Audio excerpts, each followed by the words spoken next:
अतिशय राज्याचे मुख्यमंत्री सन्माननीय देवेंद्रजी फडणवीस साहेबांनी बीड जिल्ह्यामध्ये जो संतोष देशमुख यांची निर्घृण हत्या झालेली आहे त्या बाबतीमध्ये अतिशय समर्पक आणि अतिशय चांगलं उत्तर दिलेलं आहे। आमच्या सर्वांचं समाधान झालेलं आहे। याची आयजी लेवलच्या अधिकाऱ्याच्या SIT स्थापन करून त्याची चौकशी होईल। दुसरं, आयजीची चौकशी बरोबर न्यायालयीन चौकशी सुद्धा या प्रकरणाची करण्यात येईल आणि त्याचबरोबर इथले भूमाफिया, इथले खडी क्रेशर माफिया, इथले वाळू माफिया आणि हे धमक्या देणं, खंडणी वसूल करणारे, कंपन्यांना त्रास देणारे, या सगळ्या लोकांच्या वरती जे गुन्हे अजूनही अनभिज्ञ आहेत, या अशा अनभिज्ञ जे गुन्हे आहेत आणि जे करण्याच्या पाठीमागे ज्यांचा हात आहे अशा सर्वांना एकत्रितरित्या करून त्यांच्यावरती मकोको म्हणजे मोका अंतर्गत कारवाई करण्यात येईल अशा प्रकारचं स्पष्ट त्या ठिकाणी निवेदन आणि ऑर्डर राज्याचे मुख्यमंत्री बोलले म्हणजे ती ऑर्डर होते। ती ऑर्डर या ठिकाणी झालेली आहे आणि त्याचबरोबर दुर्दैवानं मयत झालेले संतोष देशमुख यांना 10 लाख रुपयाची मदत सुद्धा सरकारने त्या ठिकाणी मुख्यमंत्री महोदयांनी जाहीर केलेले आहे।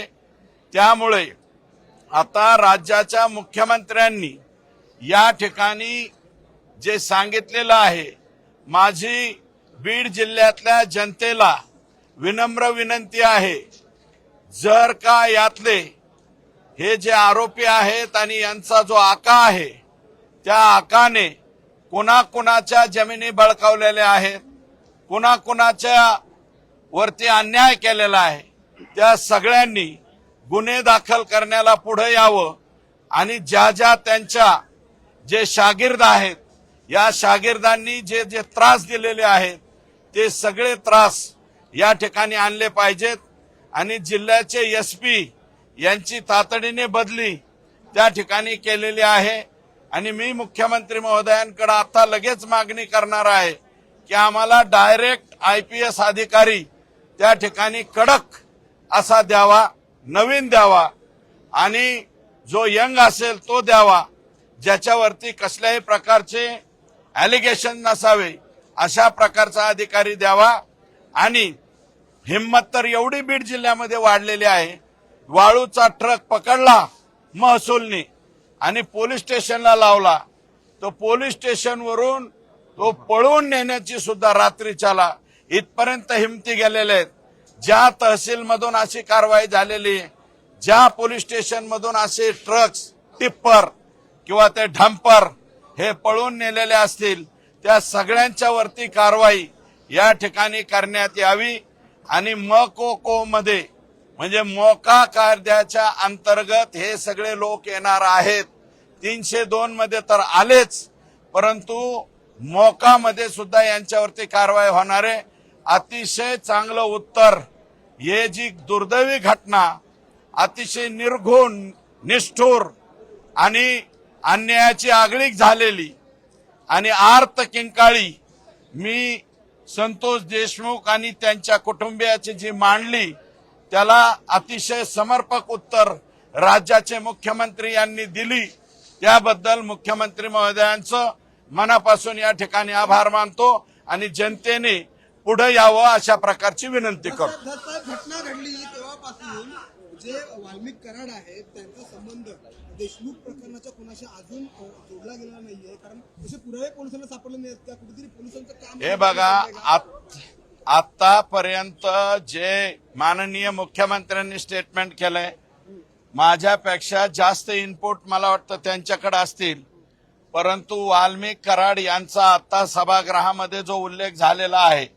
तो फक्त खंडणीपुरता झालेला आहे आणि ही खंडणी का मागितली आणि हा खून का झाला याचा आता इन्व्हेस्टिगेशन चालू झाल्याच्या नंतर लिंक जोडल्याच्या नंतर ते सुद्धा आणि मुख्यमंत्र्यांनी तसं म्हटलंय की जर ह्या लिंक मध्ये ते जर आले तर ते 302 मध्ये सुद्धा येतील आणि मोका मध्ये सुद्धा येतील.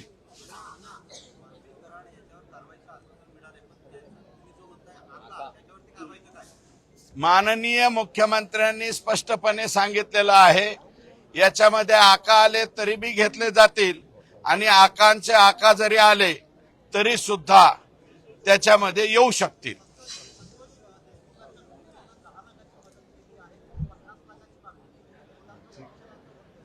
नाही, मी 50 लाखाची मागणी नव्हती केली. माजलगाव या गावामध्ये मदत फेरी निघाली होती. मला त्यावेळेस कमी माहिती मिळाली होती की 40 ते 50 लाख रुपये गावकऱ्यांनी माजलगावच्या आणि तिथल्या आमदारांनी स्वतः प्रकाशदादा सोळंके यांनी आणि ग्रामस्थांनी व्यापारी पेठेमध्ये जाऊन विनंती करून गोळा केली. ती 21 लाख रुपये झालेली आहे आणि राज्याने आजपर्यंत खुनाच्या गुन्ह्यामध्ये कधीही कोणाला मदत राज्य सरकारकडून झालं नाही. परंतु ही युनिक केस असल्यामुळं त्या ठिकाणी त्यांना मदत राज्याच्या मुख्यमंत्र्यांनी जाहीर केले, त्याच्याबद्दल आम्ही समाधानी आहोत.